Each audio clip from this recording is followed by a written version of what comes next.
A is for Atonement, which is not just the title of a romance novel, but it is at the center of the greatest love story ever told, one that we are all characters in. B is for Beginning, which is actually a much better place to start. A perfect place. A garden. C is for Controversy, because you're probably going to disagree with more than one of these letters, and that's okay.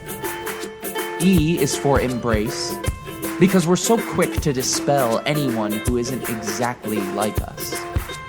F is for Faith, not feeling, because this has a lot more to do with trusting God, even when we can't feel Him. G is for the gap that no longer exists because it has been traversed by another G, Grace. H is for Home, as in part of the family, a seat at the table, finally having a place where we truly belong. I is for Impact. The very word itself suggests a collision, which means that making a difference and being a light is rarely as soft and pretty as it sounds. J is for a jellyfish cannot live outside the water.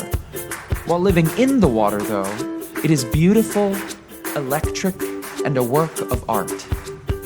Are we really that different? K is for Kit, because this God doesn't come with exact instructions that tell you how to build the Lego tower. This God gives you a heap of blocks and wants to partner with you in creating something new and life-giving. L is for Long, because this is not a short journey. This is not even a lifelong journey. This is an eternal journey. But we certainly don't have to do it alone. M is for Mountain. It's easy to find God on the mountaintop. It seems obvious to turn to Him in the valley. The trick is still searching for Him at sea level, which is where we spend most of our time. N is for Never, because it's dangerous to use absolutes when describing the absolute. The only thing that God can never do is be categorized, predicted, or controlled.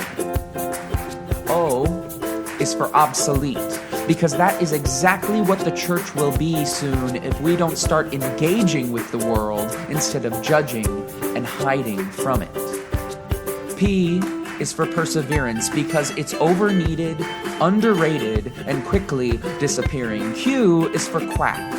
The majority of people in his day thought Jesus was crazy.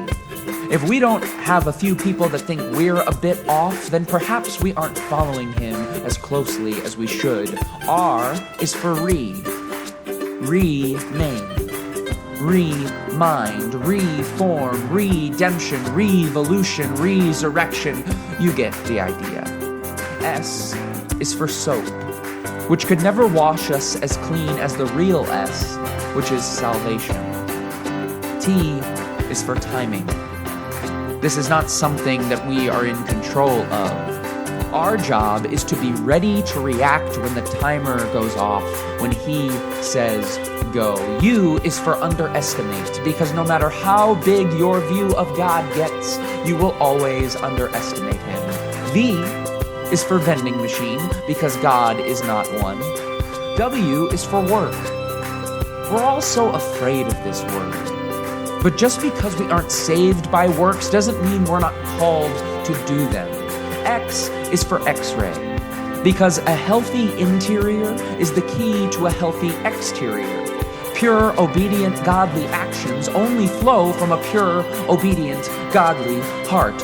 Y is for Yesterday, which is a great tool for learning, but a terrible thing to define yourself by. Z is for Zebra, because things aren't always as black and white as the religious leaders try and make them seem, which also means that none of these letters are the right answer, nor are any of them the wrong answer. They are only one of many possible answers. What are your letters?